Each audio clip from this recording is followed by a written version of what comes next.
Man gets life for killing never for sabotaging his marriage chances. Man एक आदमी, gets प्राप्त करता है, लाइफ। देखो, लाइफ का मतलब यूँ तो जीवन या ज़िंदगी होता है, लेकिन जब सज़ा के मामले में इस वर्ड को प्रयोग किया जाता है तो इसका अर्थ हो जाता है उम्र कैद या आजीवन कारावास। तो एक आदमी को उम्र कैद की सज़ा प्राप्त होती है फॉर के लिए किलिंग। किल का मतलब होता है हत्या करना, हत्या कर देने के लिए। नेवर अपने पड़ोसी की, नेवर का मतलब पड़ोसी होता है।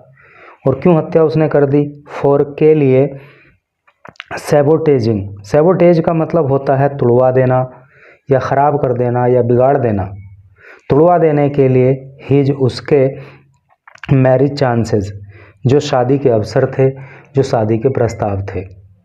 कहने का मतलब यह है कि एक आदमी को उम्र कैद की सज़ा हो गई क्योंकि उसने अपने पड़ोसी की हत्या कर दी थी। और हत्या उसने इसलिए कर दी थी क्योंकि उसका पड़ोसी उसके जो शादी के चांसेस हुआ करते थे, जो अवसर हुआ करते थे, जो प्रस्ताव हुआ करते थे, उनको तुड़वा दिया करता था। चलिए पढ़ते हैं आगे। तो सारी कहानी क्लियर होगी। इंग्लिश के भी कई सारे न्यू वर्ड्स आपको सीखने के लिए मिलने वाले हैं यहाँ पे। राम खिलाड़ी नाव 52। राम खिलाड़ी नाम का आदमी नाव अब 52, जिसकी उम्र इस समय 52 साल है। वॉज डेस्परेट, वॉज था, डेस्परेट, डेस्परेट का मतलब होता है निराश या मायूस। वो बड़ा मायूस रहता था। To settle down, settle down के लिए, सेटल डाउन के लिए अर्थात अपना घर बसाने के लिए। कहने का मतलब ये है कि उसका घर नहीं बस पा रहा था, इसलिए जो है वो बड़ा मायूस, बड़ा उदास रहा करता था। And he was upset, and और ही वह वॉज था अपसेट परेशान, और वो परेशान भी रहा करता था। That his marriage proposals were getting rejected one after the other. That की हिज उसके मैरिज प्रपोजल्स, जो शादी के प्रस्ताव थे, वर गेटिंग रिजेक्टेड, वो रिजेक्ट होते चले जा रहे थे। यानी कि आपको पता ही लग गया ना, खारिज होते चले जा रहे थे। वन आफ्टर अदर, एक के बाद दूसरा। यानी कि जो भी उसके मैरिज के प्रस्ताव आते थे तो उसका पड़ोसी उनको तुड़वा दिया करता था, इसलिए जो है वो अपसेट था, वो परेशान था। राम खिलाड़ी क्लेम्ड, राम खिलाड़ी ने क्लेम्ड किया। क्लेम का मतलब होता है दावा करना, और क्लेम की सेकंड फॉर्म क्लेम्ड होती है। पास्ट इंडेफिनिट टेंस का यहाँ पे प्रयोग है, क्योंकि सेकंड फॉर्म हमेशा पास्ट इंडेफिनिट टेंस में प्रयोग होती है।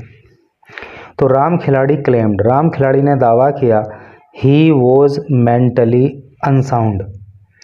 मेंटली का मतलब होता है मानसिक रूप से, और अनसाउंड का मतलब होता है अस्वस्थ। तो राम खिलाड़ी ने दावा किया कि वो मानसिक रूप से अस्वस्थ था। बट लेकिन मेडिकल टेस्ट्स, लेकिन जो मेडिकल टेस्ट हुए उसके प्रूव्ड, तो उन्होंने प्रूव कर दिया। प्रूव का मतलब सिद्ध करना होता, तो उन टेस्ट ने सिद्ध किया। अदरवाइज, अदरवाइज का मतलब कुछ और, कुछ और का मतलब क्या हुआ कि उसने तो कहा था कि वो मानसिक रूप से स्वस्थ नहीं था, लेकिन टेस्ट में पता चला कि वो स्वस्थ था। ये बात किसने कही? अवधेश शर्मा ने कही, जो कौन है? एडिशनल डिस्ट्रिक्ट गवर्नमेंट काउंसिल, जो सरकारी वकील हैं। अब आइए इधर मेन न्यूज पर। यहाँ लिखा है, a court in Firozabad has sentenced a 47-year-old man to life in jail for brutally murdering his 55-year-old neighbour. एक कोर्ट अदालत ने इन फिरोज़ाबाद, फिरोज़ाबाद में, हैज़ सेंटेंस्ड, सेंटेंस का अर्थ भी सज़ा सुनाना होता है जब इसको वर्ब के रूप में प्रयोग करते हैं। और हैज़ हेल्पिंग वर्ब लगी है, मेन वर्ब की थर्ड फॉर्म आई हुई है, तो प्रेजेंट परफेक्ट टेंस का ये सेंटेंस है। तो फिरोज़ाबाद में एक अदालत ने सज़ा सुना दी ए 47-year-old मैन, एक 47 साल के आदमी को, to life in jail. Life in jail मतलब आजीवन कारावास, अर्थात उम्र कैद की सज़ा सुना दी। फॉर ब्रूटली मर्डरिंग, ब्रूटली का मतलब होता है क्रूरता से, या निर्ममता से, मर्डरिंग हत्या कर देने के लिए हिज 55-year-old नेबर अपने 55 साल के पड़ोसी की, over suspicion, over suspicion, suspicion का मतलब संदेह, ओवर का मतलब ऊपर या को लेकर, अर्थात एक संदेह को लेकर, और संदेह क्या था, that the latter was continuously sabotaging his wedding proposals, that की द लेटर, लेटर मतलब बाद वाला व्यक्ति, कौन, ये जो 55 साल का उसका पड़ोसी था वो, वॉज कॉन्टिन्यूसली, कॉन्टिन्यूसली का अर्थ लगातार, सैबोटेजिंग अभी ऊपर भी आया था कि वो लगातार तुड़वा रहा था, हिज वेडिंग प्रपोजल्स, उसके शादी के प्रस्तावों को, and leaving him to remain a bachelor, and leaving him और छोड़ रहा था उसको, टू रिमेन ए बैचलर, एक बैचलर रहने के लिए, है नी, अर्थात उसके शादी के प्रस्ताव तुड़वा दे रहा था ताकि वो जीवन भर बैचलर रहे, वो कुंवारा रह जाए। बैचलर का अर्थ होता है कुंवारा। एडीजीसी अवधेश शर्मा सेड, जो एडीजीसी हैं यानी कि एडिशनल डिस्ट्रिक्ट गवर्नमेंट काउंसिल हैं, जो सरकारी वकील हैं जिनका नाम अवधेश शर्मा है, सेड, उन्होंने कहा, क्या कहा, राम खिलाड़ी नाउ 52, ये राम खिलाड़ी नाम का व्यक्ति जो इसकी उम्र अब 52 साल है, वॉज डेस्परेट, तो ये वॉज था, डेस्परेट निराश या उदास, तो ये उदास रहा करता था, टू सेटल डाउन होने के लिए, अर्थात उसका घर नहीं बस पा रहा था, इसलिए वो उदास रहता था, वो निराश रहता था। And he was upset, and और ही वह वॉज था अपसेट परेशान, और वो परेशान भी था, that his marriage proposals, that की हिज उसके जो मैरिज प्रोपोजल्स थे, जो विवाह के प्रस्ताव थे, वर गेटिंग रिजेक्टेड, तुड़वा दिए जाते थे, है नी, वन आफ्टर द अदर, एक के बाद दूसरा, अर्थात एक एक करके जो भी मैरिज के प्रस्ताव उसके आए वो टूट जाते थे, वो तुड़वा दिए जाते थे, इसलिए भी वो अपसेट था, परेशान था। ही देन बीकेम सस्पिशियस, ही वह, देन तब, बीकेम हो गया, बीकम की सेकंड फॉर्म बीकेम होती है, तो वो फिर हो गया सस्पिशियस मतलब संदेह से भरा हुआ, है नी, तो फिर उसको संदेह हुआ, that his farmer neighbour, that की हिज उसका, फार्मर नेबर मतलब एक ऐसा पड़ोसी जो फार्मर था, जो किसान था, जिसका नाम था Ganga Singh, was secretly misleading, was था सीक्रेटली चोरी से या चुपके से, मिसलीड कर दे रहा, गलत बात बता दे रहा, है नी, गुमराह कर दे रहा, the would be brides family, किसको, वुड बी ब्राइड्स फैमिली, क्या मतलब हो गया, जो होने वाली दुल्हन हुआ करती थी उसके परिवार को, यानी कि कोई लड़की वाला अगर शादी का प्रस्ताव लेकर के आता था तो उसका जो ये पड़ोसी था तो उसको भड़का देता था, उसको गुमराह कर देता था, तो जो उसकी होने वाली दुल्हन थी उसके जो परिवार वाले थे वो जो है मतलब उसके कहने में आ जाते थे। एनरेज्ड, और फिर शादी वहाँ पे नहीं करते थे। एनरेज्ड, इसी बात से एनरेज होकर के, एनरेज का मतलब होता है क्रोधित होना, तो क्रोधित होकर के राम खिलाड़ी हु बिलोंग टू फिरोजाबाद से सिरसागंज विलेज, तो पर क्रोधित होकर के राम खिलाड़ी ने, हु जो बिलोंग्ड जिसका संबंध था, टू फिरोजाबाद सिरसागंज विलेज, फिरोजाबाद के सिरसागंज गांव से, decided to teach him a lesson, तो उसने डिसाइड किया, उसने निर्णय लिया, टू टीच सिखाने का, हिम उसको, ए लेसन एक पाठ, तो फिर उसने निर्णय लिया कि अब मैं इसको पाठ पढ़ाऊंगा, अर्थात इसको सबक सिखाऊंगा। ऑन अगस्त 16, 2020, ऑन अगस्त 16, 16 अगस्त 2020 को, when Ganga Singh was on way to his farm, when जब गंगा सिंह वॉज था on to, Ganga Singh was on to way यानी कि रास्ते पर था, अर्थात जा रहा था, टू हिज फार्म अपने खेत की ओर, तो क्या किया, राम खिलाड़ी अटैक्ड हिम, तो राम खिलाड़ी ने अटैक्ट हमला कर दिया, हिम उसके ऊपर, विद ए स्टिक, एक स्टिक से। स्टिक का मतलब होता है लाठी डंडा, है नहीं। तो जब गंगा सिंह अपने खेत की ओर जा रहा था तभी जो है राम खिलाड़ी ने उसके ऊपर एक डंडा लेकर के हमला बोल दिया। And mercilessly beat him up, and और मर्सीलेसली, मर्सीलेसली का मतलब होता है बेरहमी से, निर्ममता से, क्रूरता से। बीट हिम अप, उसको पीट डाला। Leaving him to die in the crop field, leaving him, और उसको छोड़ दिया उसने, टू डाई, मरने के लिए, इन the crop field. Crop field मतलब ऐसा खेत जिसमें फसल उगी हुई थी, तो उस खेत में उसने उसको मरने के लिए वहाँ पे छोड़ दिया।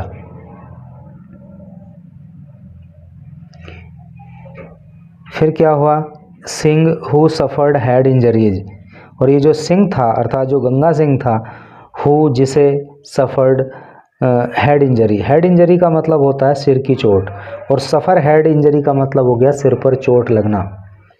तो गंगा सिंह जिसको सिर पर चोट लगी थी, was rushed to hospital, was rushed, उसको ले जाया गया, टू हॉस्पिटल, हॉस्पिटल में, वाई हिज सन्स, उसके बेटों के द्वारा। But he succumbed to his injuries, but लेकिन ही, वह, सकम्ड टू हिज इंजरीज। देखो सकम इंजरी का मतलब होता है चोट के कारण मृत्यु हो जाना, और वहाँ पर जो है चोटों के कारण उसकी मृत्यु हो गई। सिंघ्स सन हरविंदर फाइल्ड ए पुलिस कंप्लेंट, सिंघ्स सन, सिंह के बेटे ने, जिसका नाम हरविंदर है, फाइल्ड ए पुलिस कंप्लेंट, फाइल का मतलब होता है दर्ज कराना, एक पुलिस कंप्लेंट, पुलिस शिकायत। तो सिंह के बेटे ने, जिसका नाम हरविंदर है, उसने पुलिस को एक शिकायत दी। एट सिरसागंज, कहाँ पे, सिरसागंज थाने में। Stating that his father was ambushed by Ram Khiladi and his 2 aides, stating, state का मतलब होता है कहना, और उसने अपनी शिकायत में कहा दैट की हिज फादर, उसका पिता, वॉज एम्बुश्ड, एम्बुश का मतलब होता है घात लगाकर हमला करना। तो उसने कहा कि उसके पिता पर घात लगा करके हमला किया गया बाय राम खिलाड़ी के द्वारा, एंड हिज 2 एड्स, और उसके 2 सहयोगियों के द्वारा। एड का मतलब होता है सहयोगी। तो ये बात जो है पुलिस शिकायत में हरविंदर ने कही। On hearing his father's cries, on पर, हियरिंग सुनकर, यानी कि सुनने पर, हिज फादर्स क्राई, अपने पिता की क्राई को, क्राई का मतलब होता है चीख, तो अपने पिता की चीखों को सुन करके, the sons came running out, the sons, बेटे, केम, आए, रनिंग आउट, बाहर दौड़ करके, है नी। तो अपने पिता की चीख सुन करके दोनों बेटे घर से बाहर दौड़ करके आए। And the accused man, and और द एक्यूज्ड मैन, और जो आरोपी आदमी थे, थ्रीटन्ड, उन्होंने धमकी दी, टू किल, जान से मारने की, दैम, उनको भी, एज वेल, एज वेल का मतलब भी। तो जब वो अपने पिता को बचाने के लिए बाहर आए उनकी चीख सुन करके, तो आरोपी व्यक्ति ने उन्हें भी जान से मारने की धमकी दी। Harvinder and his brother, Harvinder and और हिज, उसका ब्रदर भाई, हरविंदर और उसका भाई जिसका नाम है सुरेंद्र, वर विटनेस्ड, वर थे, विटनेस्ड, यानी कि वो गवाह बने, अर्थात उन्होंने देखा, द ग्रूसम इंसिडेंट, ग्रूसम का मतलब होता है भीतस, अर्थात बड़ी भयानक। तो ये जो भयानक घटना घटित हुई, इसको दोनों भाइयों ने, हरविंदर ने और सुरेंद्र ने देखा। द एडीजीसी सेड, और ये बात एडीजीसी ने कही, यानी कि सरकारी वकील ने बताया। एन FIR वो सब्सिक्वेंटली रजिस्टर्ड, एन एक FIR का मतलब होता है फर्स्ट इंफॉर्मेशन रिपोर्ट। तो एक फर्स्ट इंफॉर्मेशन रिपोर्ट जो थी,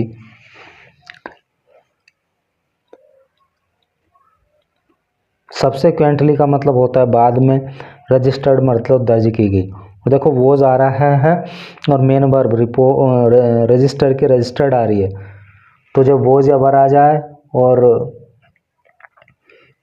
मेन वर्ब की थर्ड फॉर्म आ जाए, तो वहाँ पे क्या होता है, वहाँ पे पास्ट इंडेफिनिट टेंस की पैसिव वॉइस होती है। तो बाद में एक FIR दर्ज की गई अंडर IPC सेक्शन, अंडर तहत IPC की फुल फॉर्म होती है इंडियन पीनल कोड, हिंदी में कहते हैं भारतीय दंड संहिता, लेकिन अब जो है BNS चलता है जिसको भारतीय न्याय संहिता कहते हैं, उस समय IPC चलता था।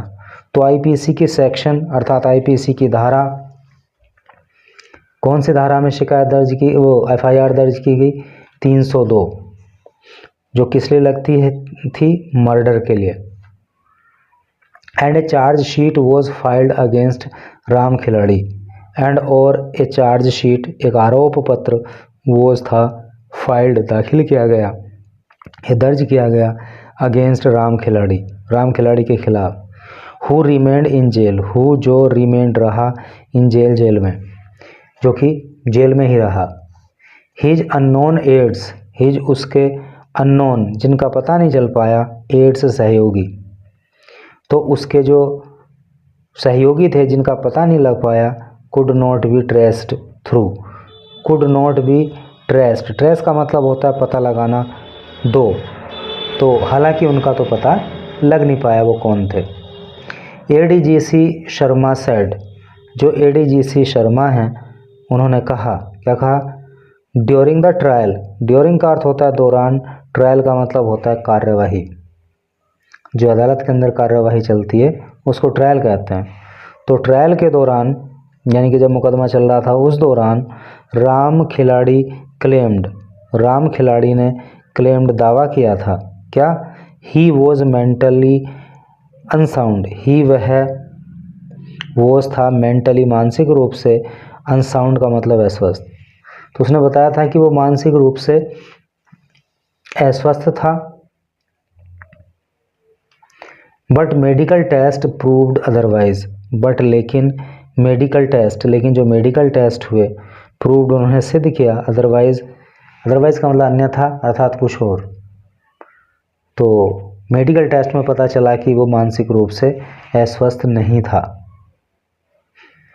The high court also denied, जो हाई कोर्ट है ऑल्सो भी डिनाइड, उसने इनकार कर दिया था, हिम उसको, बेल जमानत, तो हाई कोर्ट ने इस व्यक्ति को जमानत देने से इनकार कर दिया था। After hearing both sides, after बाद हियरिंग सुनने के, बोथ साइड दोनों ही साइड को, तो दोनों ही पक्षों को सुनने के बाद, एंड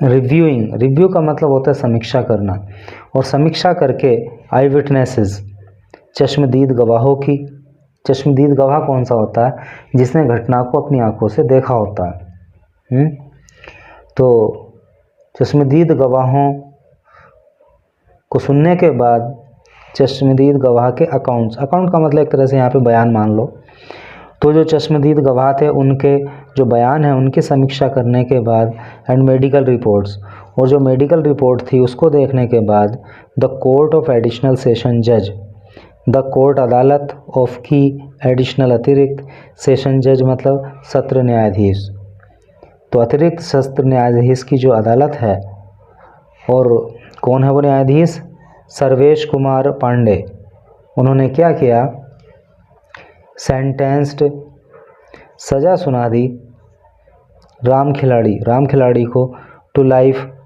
इम्प्रिजनमेंट, आजीवन कारावास की अर्थात उम्र कैद की, along with a fine of ₹50,000 on Saturday, along with और साथ ही साथ ए फाइन, एक जुर्माना लगाया गया, ऑफ ₹50,000 50,000 का, ऑन सैटरडे को। तो इस तरह से करके न्यूज़ थी, और समाज के अंदर इस तरह की घटनाएं वाकई देखने को मिलती हैं। कई बार वाकई लोग कुछ उल्टी सीधी बात करके किसी का रिश्ता तुड़वाने की कोशिश करते हैं, और कई बार शक में भी व्यक्ति के लड़ाई झगड़े हो जाते हैं कि किसी ने कहा तो कुछ नहीं होता है, उनकी खुद ही मर्जी नहीं होती है, लेकिन किसी को लगता है कि शायद उसने उनके कान भर दिए होंगे। तो दोनों ही परिस्थितियों में सावधान रहें कि किसी की सगाई, किसी का लगन, किसी का रिश्ता उसको नहीं तोड़वाएं, और अगर किसी के साथ ऐसा हो रहा है तो वो गुस्से में आकर के किसी को मारे मुरे नहीं, तो चीज़ें यहाँ तक नहीं पहुँचेंगी। Thank you.